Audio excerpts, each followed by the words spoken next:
இந்த கோடு பார்த்தீங்கன்னா audio complaint. Customer சொன்ன கம்ப்ளைண்ட் என்னன்னா, ரைட்டுக்கான ஸ்பீக்கரை வந்து எடுக்குது, லெஃப்ட்டுக்கான ஸ்பீக்கரை வந்து எடுக்கலை, இது சொல்லியிருந்தாங்க. அப்புறம் வந்து டிவி ரன்னாலும் ஒரு கால் நேரத்தில் சவுண்டு அதுக்கப்புறம் வரமாட்டுது. இதே பார்த்தீங்கன்னா கஸ்டமர் சொன்ன கம்ப்ளைண்ட். இது வந்து பார்த்தீங்கன்னா ஒரு ஸ்பீக்கர் அடியாக இருக்கலாம், இல்லை ஆம்பிள் அடியாக இருக்கலாம், இல்லை மைக்ரோ ப்ராசஸர்லேருந்து இன்புட்டாக வந்து அந்த ரைட் லெஃப்ட்டுக்கான சிக்னல் ஏதாவது ஒன்று கட்டாக இருக்கலாம். அதனால் நம்ம இதை ஸ்டெப் பை ஸ்டெப்பாக தான் செக் பண்ணணும். அது எப்படி செக் பண்ணுறது அப்படின்னா, பேசிக்காக நம்ம ஆம்பை எப்படி செக் பண்ணுமோ அங்கேருந்து முதல்ல ஆரம்பிக்கிற மாதிரியா இருக்கணும். அதனால என்ன பண்ணேன் அப்படின்னா, முதல்ல இந்த ஆம்ப் ஐசிக்கு இன்புட் பவர் சப்ளை போகுதா அப்படின்னு பார்த்தேன். இன்புட் பவர் சப்ளை போகுது. அதுக்கடுத்து பார்த்தீங்கன்னா அவுட்புட் ஸ்பீக்கரை நான் செக் பண்ணி பார்த்தேன். ஸ்பீக்கரில் வந்து ரைட்டுக்கான ஸ்பீக்கர் வந்து எடுக்குது, ஆனால் அது வந்து நல்லா இருக்கு. லெஃப்ட்டுக்கான ஸ்பீக்கர் வந்து எடுக்கலை. அதை நான் செக் பண்ணி பார்த்தேன், டேமேஜ் ஆயிருந்துச்சு. அதாவது உள்ளே காயில் கட் ஆயிருந்துச்சு, எந்த ஒரு ஓம்ஸ் வேவ்லியோ லோ ஓம்ஸ் காட்டலை. உடனே அந்த ஸ்பீக்கரை தூக்கி போட்டுட்டு வேறு ஸ்பீக்கரை மாட்டி நம்ம செக் பண்ணாலும் அந்த ரைட்டு எடுக்குது, லெஃப்ட்டு எடுக்கலை. அப்போ நான் இந்த லெஃப்ட்டுக்கான சிக்னலை நான் செக் பண்ணி பார்த்தேன். சிக்னல் வந்து இன்புட்டாக போகுது, ஆனால் ரைட்டுக்கான ஆடியோவும் வருது, ஆனால் லெஃப்ட்டுக்கு இன்புட் சிக்னல் போகுது. மியூட் ஸ்டாண்ட் பை எல்லாம் ரிலீஸ் ஆயிடுச்சு. ரிலீஸ் ஆகி உங்களுக்கு வந்து இந்த லெஃப்ட்டுக்கான அவுட் வந்து வரல.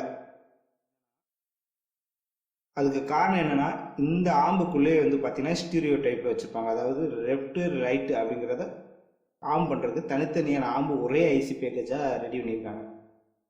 இதுக்குள்ளேயே பார்த்தீங்க அப்படின்னா ஒரு ஆம்பு செக்ஷன் வந்து டேமேஜ் ஆயிடுச்சு.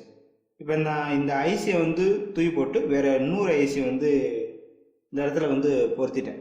இதுதான் பார்த்தீங்கன்னா ஏற்கனவே இருந்த ஐசி, ஆம்பு ஐசி. இதை நான் எடுத்து போட்டுட்டு வேறு ஐசியை வந்து இந்த இடத்துல ஃபிட் பண்ணிட்டேன். இப்போ இந்த ஃபால்ட் வந்து ரெடி ஆயிடுச்சு, சக்ஸஸ் ஆயிடுச்சு. இப்போ நார்மலாக ரெண்டு ஸ்பீக்கருமே எடுக்குது. அதே மாதிரி இந்த லெஃப்ட் ரைட்டுக்கான சிக்னலும் இந்த ஆம்புக்கு வந்து வருது. இதில் பார்த்தீங்க அப்படின்னா ஸ்பீக்கரும் அடியாக இருந்துச்சு, ஆம்போடைய ஏதோ ஒரு செக்ஷன் வந்து அடியாக இருந்துச்சு ஐசிக்குள்ளேயே.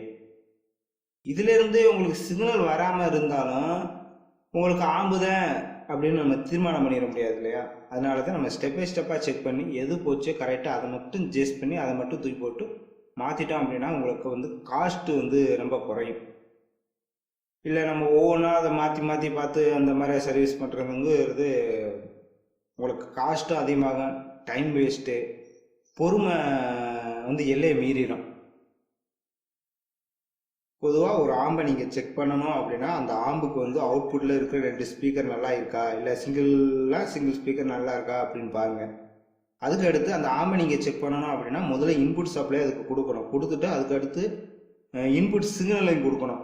இன்புட் சிக்னல் நம்ம கொடுத்துட்டோம், அது அவுட்புட்டில் உங்களுக்கு சவுண்டு வந்துருச்சு அப்படின்னா ஓகே ஆம்பு நல்லா இருக்குது அப்படின்னு அர்த்தம். இன்புட் சிக்னல் கொடுத்தும் அவுட்புட்டில் எந்த ஒரு ஆடியோவும் வரலை அப்படின்னா உங்களுக்கு ஆம்பில் ஃபால்ட்டு. இல்லை அந்த இன்புட் சிக்னல் கொடுத்தும் அவுட்புட்டில் வரக்கூடிய ஆடியோ வந்து கொஞ்சம் நாய்ஸபிள் இந்த மாதிரி இருந்துச்சு அப்படின்னா அதனுடைய ரெஃபரன்ஸ் சம்மந்தமாக இருக்கும். அதாவது இன்வெர்ட்டிங்லாம் இல்லை நான்வெர்ட்டிங்லாம் கண்ட்ரோல் எல்லாம் பக்கத்துலேயே வச்சுருப்பாங்க. அந்த செக்ஷனை போய் நம்ம பார்க்கணும். அதில் உள்ள ரிலேட்டட் காம்பனண்ட் ஏதாவது அடியாக இருந்தாலும் உங்களுக்கு வரக்கூடிய அவுட்புட் ஆடியோ வந்து நாய்ஸபிளாக இருக்க வாய்ப்பு இருக்குது. அதனால இதுக்கு ரிலேட்டடாக உள்ள காம்பனண்ட்டை வந்து நம்ம செக் பண்ணி பார்க்கணும்.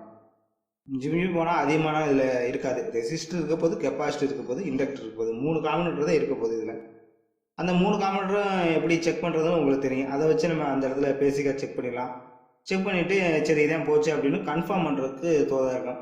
முதல்ல ரெசிஸ்டர், கெப்பாசிட்டர், இண்டக்டர் 3ஐயும் செக் பண்ண தெரியணும். அதே மாதிரி வோல்டேஜ், ஆம்ஸ் எப்படி செக் பண்ணுறது அப்படிங்கிறது தெரியணும்.